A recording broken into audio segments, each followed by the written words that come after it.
ಸಿದ್ದಾಪುರ ವಸಂತ್ ನಾಯ್ಕ್ ಕೊಲೆ ಪ್ರಕರಣದಲ್ಲಿ ಮುಖ್ಯ ಆರೋಪಿ ಆಗಿರುವಂತಹ ಸುಚಿತ್ರಾ ಬಗ್ಗೆ ಸಾಕಷ್ಟು ಆರೋಪಗಳು, ಅದೇ ರೀತಿ ಬಲವಾದಂತಹ ಆರೋಪಗಳು ಕೇಳಿ ಬರ್ತಾ ಇರುವಂತದ್ದು. ಅದರ ಜೊತೆಗೆ ಅವಳ ವರ್ತನೆ ಕೂಡ ಸರಿಯಾಗಿಲ್ಲ, ಅವಳು ಗೂಂಡಾ ರೀತಿ ವರ್ತನೆ ಮಾಡ್ತಾ ಇದ್ಲು ಎನ್ನುವಂತ ಬಗ್ಗೆ ಆರೋಪಗಳು ಕೇಳಿ ಬರ್ತಾ ಇರುವಂತದ್ದು. ಈಗ ಸಿದ್ದಾಪುರದ ಊರಿನ ಜನರೇ, ಅದ್ರ ಜೊತೆಗೆ ಅವರಗುಪ್ಪ ಎನ್ನುವಂತಹ ಊರಿನ ಜನರು ಈಗ ನಮ್ಮ ಜೊತೆ ಇದ್ದಾರೆ. ಸುಚಿತ್ರಾಳ ವರ್ತನೆ ಹೇಗಿತ್ತು, ಅದ್ರ ಜೊತೆಗೆ ಕಮಲಾಕರ್ ಭಟ್ರ ವರ್ತನೆ ಕೂಡ ಹೇಗಿತ್ತು, ಅವರ ಬಗ್ಗೆ ಹೆಚ್ಚಿನ ಮಾಹಿತಿಯನ್ನ ತಿಳಿದುಕೊಳ್ಳುವಂತ ಒಂದು ಪ್ರಯತ್ನವನ್ನ ನಾನು ಮಾಡ್ತೇನೆ. ಸರ್ ನಮಸ್ಕಾರ. ಸುಚಿತ್ರಾ ಇಲ್ಲಿ ಮದುವೆ ಆಗಿ ಬಂದಿದ್ರು, ಯಾವ ರೀತಿ ಇತ್ತು ಅವಳು ವರ್ತನೆ, ಹೇಗಿತ್ತು? ಇಲ್ಲೆಲ್ಲ ಹೆದರ್ಸ್ತಿದ್ರು, ಬೆದರ್ಸ್ತಿದ್ರು ಎನ್ನುವಂತ ಬಗ್ಗೆ ಮಾಹಿತಿ ಇದೆ, ಅದ್ರ ಬಗ್ಗೆ ಹೇಳೋದಾದ್ರೆ. ಸುಚಿತ್ರನ ಮದುವೆಯಾಗಿ 17 ವರ್ಷ ಹತ್ರ ಆಯ್ತು. ನನ್ಗೆ ಗೊತ್ತಿರ್ತಾ ಒಂದು 15 ವರ್ಷದಿಂದ ಅವಳು ನೋಡ್ರಿ ಭಯ ಆಗತ್ತೆ ನಮ್ಗೆ. ಅಂದ್ರೆ ಅಷ್ಟು ಅವಳು ಆ ನಿಮಿನಿ ವರ್ತನೆ ಇತ್ತು ಅವಳಕೆಯ. ನಂತರ ಈಗ 3 ವರ್ಷ 2 ವರ್ಷದಿಂದ ಮತ್ತೆ ಹೆಚ್ಚಾಗ್ತದೆ. ಈ ಕಳ್ಳ ಸ್ವಾಮಿ ಅಲ್ರಿ, ಕಳ್ಳ ಸ್ವಾಮಿಯಿಂದ ಮತ್ತು ಅವಳು ಬಲಪಟ್ಟು ಅವಳು ಅವ್ನ ದುಡ್ಡು ನೋಡಿ ಅವಳಿಗೆ ಕೋಟಿ 100,000 ಕೋಟಿ ಅವ್ರ ಕೈ ಐತಲ್ರಿ. ಆ ಬಲದ ಮೇಲೆ ಅವನ ಬಲ ಮೇಲೆ ಇವ್ಳು ಬಂತು. ಆದ್ರೆ ಆ ಸ್ವಾಮಿ ಒಂದು ಟಿವಿಗೆ ಬಂದು ದಿನ ಸುದರ್ಶನ ಕೊಡ್ತಾನೆ. ಅವ್ನು ಸುದರ್ಶನ ಕೊಡುವ ಈ ಕೊಲೆಗಾರ ಈ ಸುದರ್ಶನ ಕೊಡ್ತಾನೆ. ಅದಕ್ಕೆ ನೀವು ಟಿವಿಯವ್ರು ಬಾರಿ ಅವ್ರ ಬಗ್ಗೆ ತನಿಖೆ ಮಾಡ್ಬೇಕು.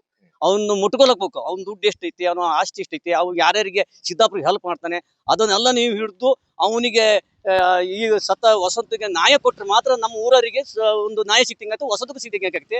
ಅದನ್ನ ನೀವು ಅದ್ರ ಬಗ್ಗೆ ಹೋರಾಡ್ಬೇಕಂತ ನಾವು ಕೇಳ್ತೀವಿ.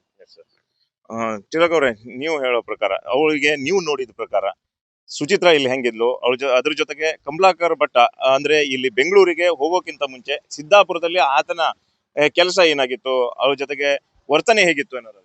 ಸರ್ ನಾನು ಹೇಳ್ತಾ ಇರೋದು, ಇವರು ಸುಚಿತ್ರಾ ಅವರ ಏನಿದಾರಲ್ಲ, ಅವರು ಈಗ ಪ್ರೀತಿಯಿಂದ ಮದುವೆ ಆದವರು. ಬಟ್ ಗಂಡ ದುಡಿಯಕ್ಕಾಗಿ ಜೀವನ ಮಾಡಕ್ಕಾಗಿ ಬೆಂಗಳೂರು ಹೋಗ್ತಿದ್ದ. ಅದ್ರ ಮಧ್ಯದಲ್ಲಿ ಇವ್ರು ಚೆಲ್ಲಾಟ ಅಂತ ಗಂಡನೇ ಸ್ಟೇಟ್ಮೆಂಟ್ ಕೊಟ್ಟಿದ್ದಾನೆ. ಅದ್ರಲ್ಲಿ ಏನ್ ತಪ್ಪಿಲ್ಲ ಅದರಲ್ಲಿ. ಯಾಕಂದ್ರೆ ಅವ್ರು ಮಾಡಿದ್ದನ್ನ ಅವ್ರು ಹೇಳಿರ್ತಾರೆ.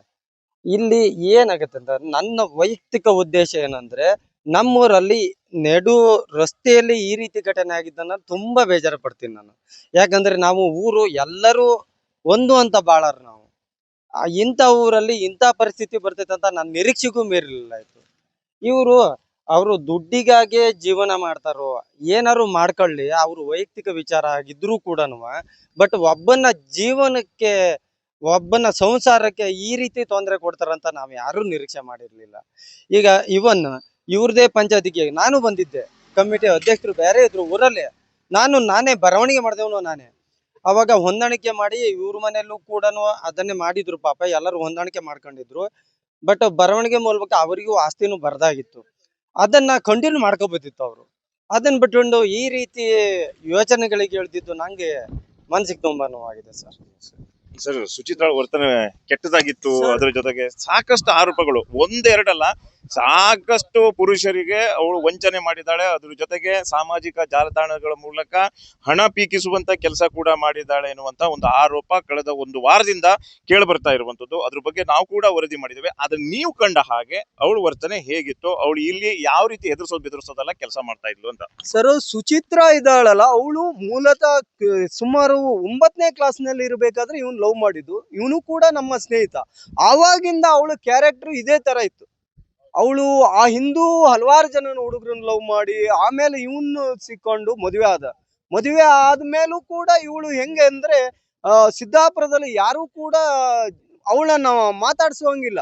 ಯಾಕಂದ್ರೆ ಅವಳನ್ನ ಒಂದು ನೋಡಿದ್ರೆ ನಾನು ಗುರಾಸ್ತಿ ಅಂದ ಗಂಡಸ್ರ ಮೇಲೆ ಎರಗೋದು ಇದೆಲ್ಲ ಹಲವಾರು ಬಾರಿ ಆಗಿದೆ. ಸಾಮಾಜಿಕ ತಾಣದಲ್ಲೂ ಬಹಳಷ್ಟು ಜನರಿಗೆ ಅನ್ಯಾಯ ಆಗಿದೆ. ಅದನ್ನ ಯಾರು ಮುಂದೆ ಬರ್ತಾ ಇಲ್ಲ. ಈ ಕಳ್ಳ ಸ್ವಾಮಿ ಸಿಕ್ಕಿದ ಮೇಲೆ ಅವಳಿಗೆ ದುಡ್ಡಿನ ಬಲ ಬಂದಾದ್ಮೇಲೆ ಏನ್ ಮಾಡ್ಲಿಕ್ಕೂ ಹೆಸಲ್ಲ. ಇದೊಂದು ಮರ್ಡರ್ ಅಲ್ಲ, ಇನ್ನೂ ಹಲವಾರು ಮಾಡ್ಲಿಕ್ಕೂ ಅವಳು ಸಿದ್ಧತೆ ಮಾಡ್ಕೊಂಡಿದ್ಲು ಏನೋ. ಯಾಕಂದ್ರೆ ಮಹೇಶ್ ನಾಯ್ಕ ಅದು ಅಮಾಯಕ ಆದ ಕುಮಾರ್ ಅವರು ಈ ಗಲಾಟೆಯನ್ನು ಬಿಡಿಸ್ಲಿಕ್ಕೆ ಬಲಿಪಶು ಆಗಿದ್ದಾರೆ. ಅವರು ಕೂಡ ಜೀವನದಲ್ಲಿ ತುಂಬಾ ಕಷ್ಟದಲ್ಲಿ ಇದ್ದಾರೆ ಸರ್. ಯಾಕಂದ್ರೆ ಅವನು ಕೂಡ ಕೂಲಿ ಮಾಡಿ ಜೀವನ ಮಾಡ್ತಿದ್ದವನು. ಅಂತದ್ರಲ್ಲಿ ಈ ಸ್ವಾಮಿ ಸರ್ ಅವನು ಕೂಡ ಬಂದಿದ್ದ, ಇಲ್ಲಿ ಬರ್ಲಿಲ್ಲ ಅಂತೇಳಿ ಹೇಳುದಲ್ಲ, ಇಲ್ಲೇ ಇದ್ದ ಅವನು ಕೂಡ. ಆ ದಿನ ಅವನ ಹೆಚ್ಚಿನ ಇದ್ರಿಂದಲೇ ಈ ಘಟನೆ ಆಗಿದ್ದು. ಈ ಹೆಂಗಸು ಹೆಂಗೆ ಅಂದ್ರೆ ಇವಳ ಜೊತೆಗೆ ಯಾರು ಕೂಡ ನಮ್ಮೂರಲ್ಲಿ ಹಿಂಗೆ ಬಂದ್ರು ಮಾತಾಡ್ತಿರ್ಲಿಲ್ಲ. ಯಾಕಂದ್ರೆ ಅಷ್ಟೊಂದು ಭಯ ಪಡ್ತಿದ್ರು.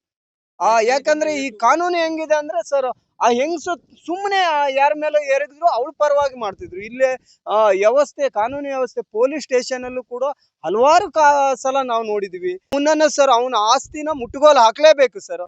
ಈ ವ್ಯವಸ್ಥೆ ಹೆಂಗೆ ಅಂದ್ರೆ UP ಅಲ್ಲಿ ಆದಂಗೆಲ್ಲ ಆಗ್ಬೇಕು ಸರ್. ಅವನ ಆಸ್ತಿಯನ್ನು ಬುಲ್ಡೋಜರ್ ಹೊಡ್ಸಿ ಏನಿದೆ ಅವನದು ಸರ್ವನಾಶ ಮಾಡ್ಬೇಕು. ಅವನು ಅನ್ಯಾಯದಿಂದ ಸಂಪಾದನೆ ಮಾಡಿದಾನೆ, ಆ ಅನ್ಯಾಯದಿಂದ ಸಂಪಾದನೆ ಮಾಡಿದ ಆಸ್ತಿಗಳನ್ನು ಪೂರ್ತಿ ಮುಟ್ಟುಗೋಲು ಹಾಕ್ಬೇಕು. ಮತ್ತೆ ಅವನು A2 ಆಗ್ಬೇಕು ಸರ್. A2 ಆಗ್ಬೇಕು. A3 ಹಾಕಿದ್ದಾರೆ. ಅವನು ಹಣ ಸರ್. ಈಗ ಎಲ್ಲರೂ ಕೂಡ ಇವರು ವಸಂತ್ ನಾಯ್ಕರವರು ಮರಣ ಹೊಂದಿದ್ದಾರೆ. ಅವ್ರ ಫ್ಯಾಮಿಲಿಗೆ ಆಗ್ಬೇಕು. ಅವನ ಹಣದಿಂದ ಸರ್ ಅವನ ಫ್ಯಾಮಿಲಿ ಮಕ್ಕಳು ತುಂಬಾ ಚಿಕ್ಕದವಿದ್ದಾವೆ. ಮತ್ತೆ ಕುಮಾರ್ ನಾಯ್ಕ ಸರ್ ತುಂಬಾ ಕ್ರಿಟಿಕಲ್ ಸ್ಟೇಜ್ ಅಲ್ಲಿ ಇದ್ದಾನೆ. ಅವನಿಗೆ ಏನು ಮಾಡ್ಲಿಕ್ಕೆ ಆಗಲ್ಲ. ಈಗಾಗಲೇ 5-6 ಲಕ್ಷ ರೂಪಾಯಿ ಖರ್ಚಾಗಿದೆ. ಆದ್ರೆ ಅದನ್ನು ಯಾವುದೇ ಇದರಿಂದ ಬರ್ಸ್ಲಿಕ್ಕೆ ಆಗೋ ಒಂದು ಸಂಕಷ್ಟದಲ್ಲಿದ್ದಾನೆ. ಅವನಿಗೂ ಕೂಡ ಇವನು ಕೋಟಿ ಹಣದಲ್ಲಿ ಅವರಿಗೆಲ್ಲ ಸಹಕಾರ ಆಗುವಂಗೆಲೆ ಕಾನೂನು ವ್ಯವಸ್ಥೆ ಆಗ್ಲೇಬೇಕು ಸರ್. ಅದಲ್ಲದೆ ಯಾವ ಕಾರಣದಿಂದಲೂ ಕೂಡ ಜೀವಾವಧಿ ಶಿಕ್ಷೆ ಅಲ್ಲ ಸರ್. ಜೀವಾವಧಿ ಶಿಕ್ಷೆ ಆದ್ರೆ ಅವರು ಕೆಲವೇ ದಿನಗಳಲ್ಲಿ ಹೊರಗೆ ಬರ್ತಾರೆ. ಜೀವನ ಪರ್ಯಂತ ಶಿಕ್ಷೆ ಆಗ್ಲೇಬೇಕು. ಇಂಥವ್ರು ಇನ್ನು ಯಾವತ್ತೂ ಈ ತರ ಜನ ಬೆಳಿಲೇಬಾರದು ಸರ್. ಕೇಳಿದ್ರಲ್ಲ ವೀಕ್ಷಕರೇ, ಸುಚಿತ್ರಳ ಬಗ್ಗೆ ಒಂದಲ್ಲ ಎರಡಲ್ಲ ಹಲವಾರು ಅವರ ಕರ್ಮಕಾಂಡಗಳು ಬಯಲಿಗೆ ಬಂದಿರುವಂತದ್ದು. ಸ್ವತಃ ಊರ್ನವ್ರು ಹೇಳ್ತಾ ಇದ್ದಾರೆ, ಸುಚಿತ್ರ ಅಂದ್ರೆ ಸಾಕಪ್ಪ ಅವಳು ಸವಾಸ ಎನ್ನುವಂತ ಒಂದು ರೀತಿಯಲ್ಲಿ ವರ್ತಿಸ್ತಾ ಇದ್ಲು ಎನ್ನುವಂತ ಬಗ್ಗೆ. ದರ್ಶನಾಯಕ್, ನ್ಯೂಸ್ 18 ಸಿದ್ದಾಪುರ. ನಿರ್ಭೀತ, ನಿಷ್ಪಕ್ಷಪಾತ, ವಿಶ್ವಾಸಾರ್ಹ ಸುದ್ದಿಗಳಿಗೆ ಮತ್ತೊಂದು ಹೆಸರಾಗಿರುವಂತ ನ್ಯೂಸ್ 18 ಕನ್ನಡ ಈಗ ಆಪ್ನಲ್ಲೂ ಲಭ್ಯವಿದೆ. ದಯವಿಟ್ಟು ಇಲ್ಲಿರುವಂತ QR ಕೋಡ್ ಸ್ಕ್ಯಾನ್ ಮಾಡಿಕೊಂಡು ಆಪ್ ಡೌನ್ಲೋಡ್ ಮಾಡೋದಕ್ಕೆ ಮರಿಬೇಡಿ. ನಿಮ್ಮ ಬೆಂಬಲ ಹೀಗೆ ಸದಾ ನಮ್ಮೊಂದಿಗಿರಲಿ. ಧನ್ಯವಾದ.